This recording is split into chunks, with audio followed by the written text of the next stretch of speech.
Ada satu dialog yang sangat cerdas di Quran surat Al-Baqarah antara Nabi Musa dengan pengikutnya.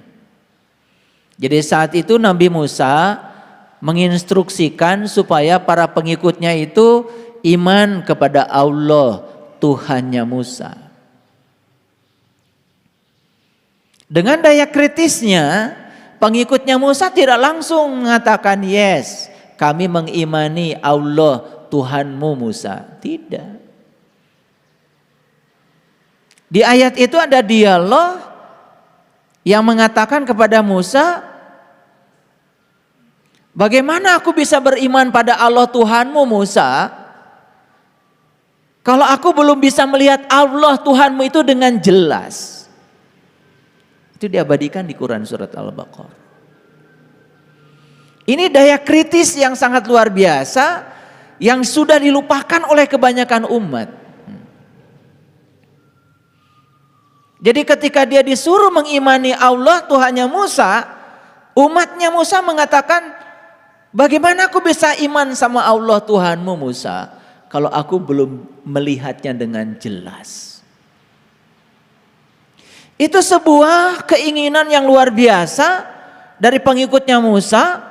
Dan keinginan itu kemudian dikabulkan oleh Allah.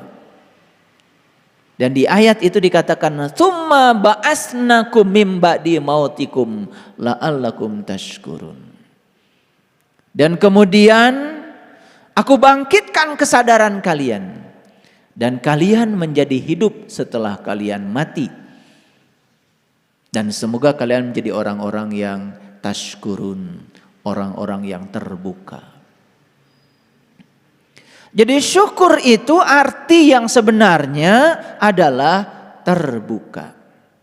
Syukur itu kebalikan dari kata kufur. Kufur itu artinya adalah tertutup. Jadi kufur itu bukan ingkar. Mencari orang yang mengingkari Allah sulit. Tetapi mencari orang yang tertutup penglihatannya kepada Allah banyak. Jadi jangan heran kalau di Quran dikatakan orang yang bersyukur itu jumlahnya sangat sedikit. Qalilam ma tashkurun. Qalil dalam bahasa Arab itu artinya 1%. Sedangkan kasir dalam bahasa Arab artinya 99%. Jadi qalil itu cuma 1%. Sedangkan kasir 99%. Jadi kalau Quran mengatakan qalilam ma tashkurun, yang bersyukur itu cuma 1%, berarti yang terbuka. Yang terbuka. Yang sudah terbelah langit rohaninya sehingga dia bisa menyaksikan sejati dirinya. Itu sebetulnya cuman 1%. Jadi orang yang beriman sungguhan itu bisa jadi cuman 1%. Yang ngaku beriman tentu saja banyak. Saya tidak cerita orang yang mengaku beriman, tapi saya cerita orang yang beriman.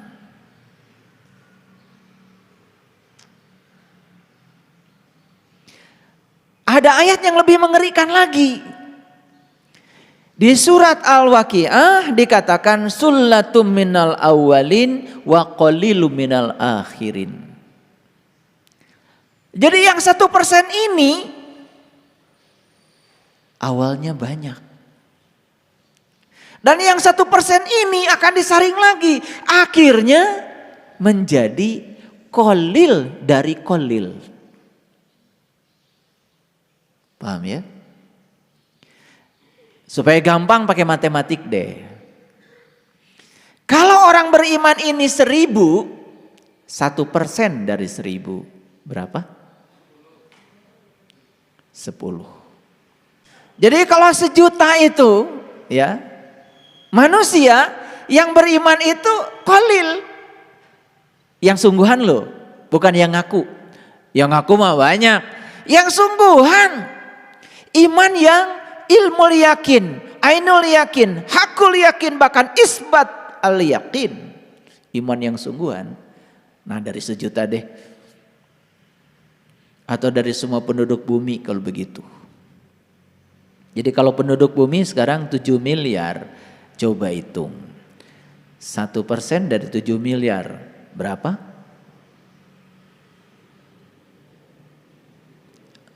7 juta. Oh jangan salah nih matematik. Nah sekarang 1% lagi dari 7 juta. Berapa?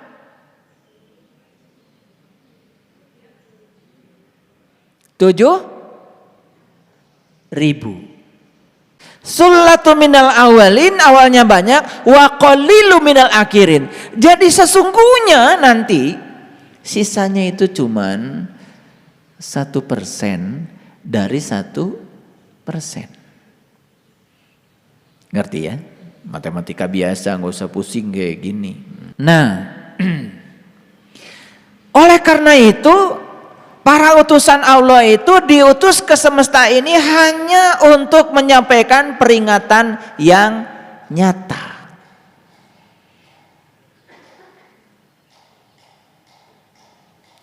Contoh sederhana. Ciri orang yang beriman tentu saja orang yang sudah merasakan kehadiran Allah setiap saat. Bahkan tidak merasa terpisah walaupun 1 detik karena kesadarannya sudah mencapai kesadaran murni. Hati-hati nih. Ada orang yang bilang sama saya, "Ayah guru, saya kadang sadar, kadang nggak sadar." Sebetulnya kamu tuh belum sadar. Jadi kalau kita kadang sadar, kadang tidak sadar, itu pengakuan kita saja. Aslinya itu sebetulnya belum sadar. Karena orang yang sudah sadar, murni kesadarannya tidak mungkin terjebak oleh sadar dan tidak sadar. Karena di Quran itu tidak ada kata-kata iman itu bertambah dan berkurang. Gak ada ayatnya. Yang ada itu walladzi anzala sakinata fi qulubil mu'minin liyazdadu imanan. Jadi saya tidak menemukan ayat di Quran yang mengatakan iman itu kadang bertambah, kadang berkurang. Nah yang kadang bertambah, kadang berkurang itu karena kitanya ngaku iman aja, belum iman beneran. Yang iman beneran terus bertambah. Perhatikan kata-kata saya. Yang sadar beneran tidak mungkin. Kadang sadar, kadang tidak sadar. Yang kadang sadar, kadang tidak sadar itu rarasaan.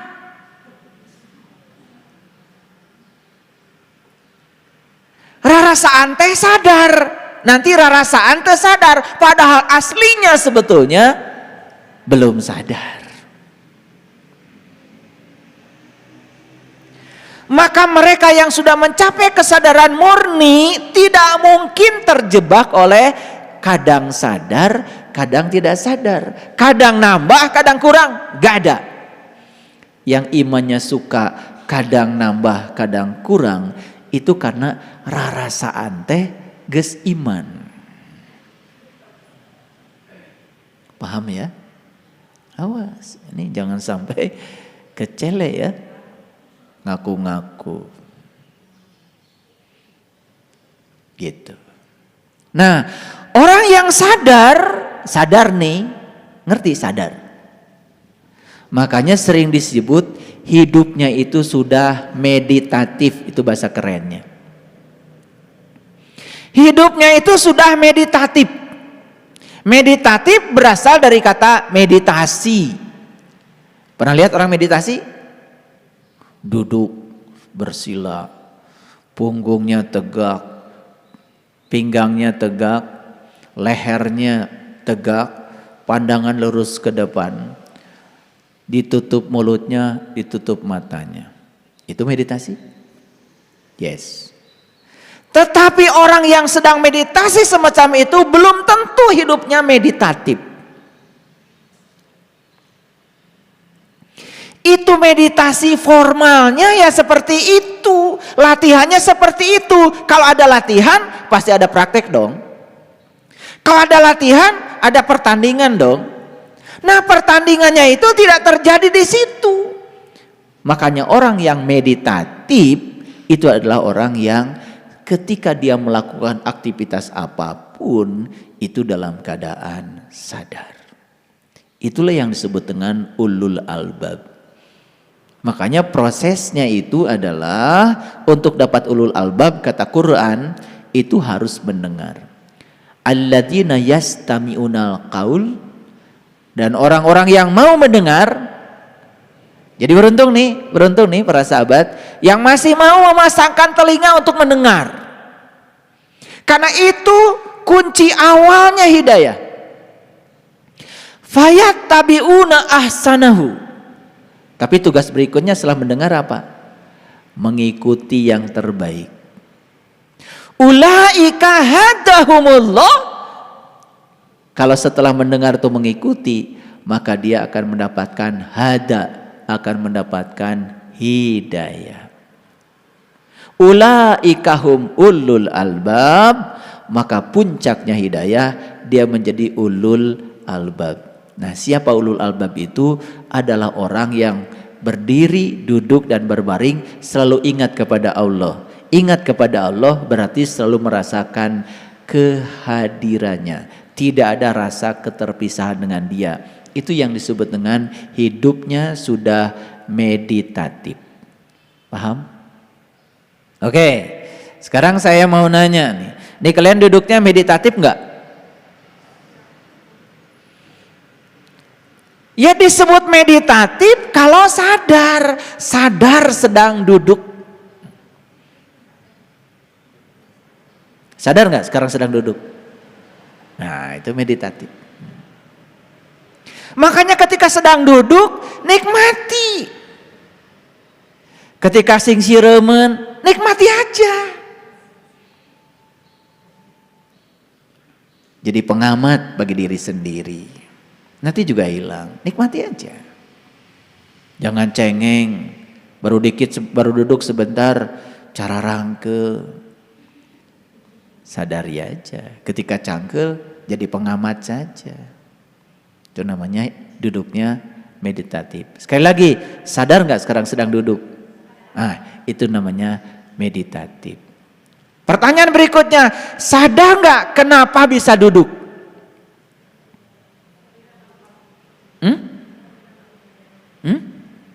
Kehadiran Allah.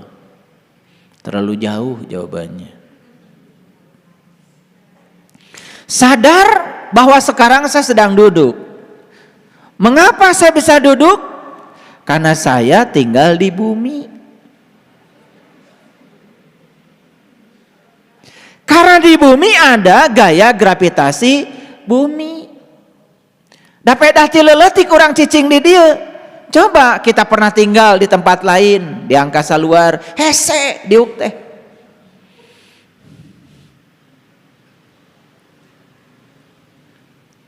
Kita sekarang masukkan kopi, nyeduh kopi, ngambil air panas, kocek-kocek, geluk. Seorang astronot di luar angkasa, hayang kopi, harus menciptakan dulu namanya gelas anti gravitasi. Kopi nanti lelempangan.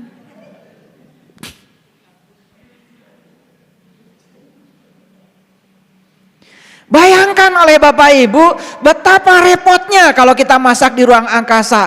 Katelna hiber, minyaknya di mana? Ayo. Karena kita tuh nggak pernah sampai situ kesadarannya. Makanya kesadaran setiap orang berbeda-beda. Saya tanya tadi, sadar nggak sedang duduk? Sadar. Sadar nggak kenapa bisa duduk? Kalau tahu kita bisa duduk karena kita ditarik oleh bumi. oleh gaya gravitasi. Sebetulnya kita pun menarik bumi. Kita dan bumi itu tarik menarik. Itu yang disebut dengan gaya gravitasi Newton. Besarnya gaya kita pada bumi sama dengan besarnya gaya bumi pada kita. Disebutnya gaya aksi reaksi. Disebutnya hukum ketiga Newton. Pernah belajar? Kakarangadenge. Dulu pernah belajar di SMA tapi ngemerhatikan. Padahal ini kan hukum alam. Sebetulnya tidak ada hukum Newton, yang ada tuh hukum alam, hukum Allah. Cuma karena Newton pernah menemukan kesadaran ini untuk menghormatinya, sebutnya itu hukum Newton. Newton udah mati, hukum itu tetap aja sekarang berlaku. Kan kalian bisa duduk. Tadi jawabannya sudah langsung karena kehadiran Allah. Bohong, belum sadar itu. Terus bertahap sampai suatu saat bisa sampai pada kesimpulan bahwa kehadiran gaya gravitasi itu kehadirannya. Itu nanti berikutnya. Nah, kalau kesadaran sudah sampai situ, duduk saja menjadi meditatif. Nah, orang yang meditatif setiap langkahnya itu disadari. Bersyukur bisa melangkah, bersyukur punya kaki, bersyukur kakinya bisa dilangkahkan. Bersyukur masih ada daya dalam diri yang membuat kaki melangkah, disadari. Saya yakin kalau orang yang jalannya meditatif, mual titajong. Titajong itu karena terburu-buru. Titajong itu karena apa? Pikirannya sudah kemana padahal dia masih jalan. Jalannya tidak ternikmati, gak meditatif. Robil alaminnya Allah tuh terasa kalau meditatif. Makanya kenapa Nabi Muhammad bilang kalau lagi makan jangan sambil ngobrol. Sebetulnya kan supaya meditatif, supaya dirasakan, ya. Berbagai macam bumbu diaduk-aduk di sini, di mulut kita, dikunyah sampai lembut, ya, berpadu dengan nasi dan sebagainya, timbul rasa sudah enak, udah lembut ditelan. Ditelannya pun penuh dengan kesadaran, itu meditatif. Oke, apa pesan saya? Pesan saya satu. Cobalah sekarang belajar hidup yang meditatif, bukan sekedar meditasi. Udah jauh-jauh pergi ke gunung meditasi, tetapi hasilnya tidak membuat hidup kita meditatif, hilang semua kesadaran. Nah, kalau ini dijalani, percaya deh sama saya, sangat mudah kita terhubung dengan guru sejati kita yang di dalam.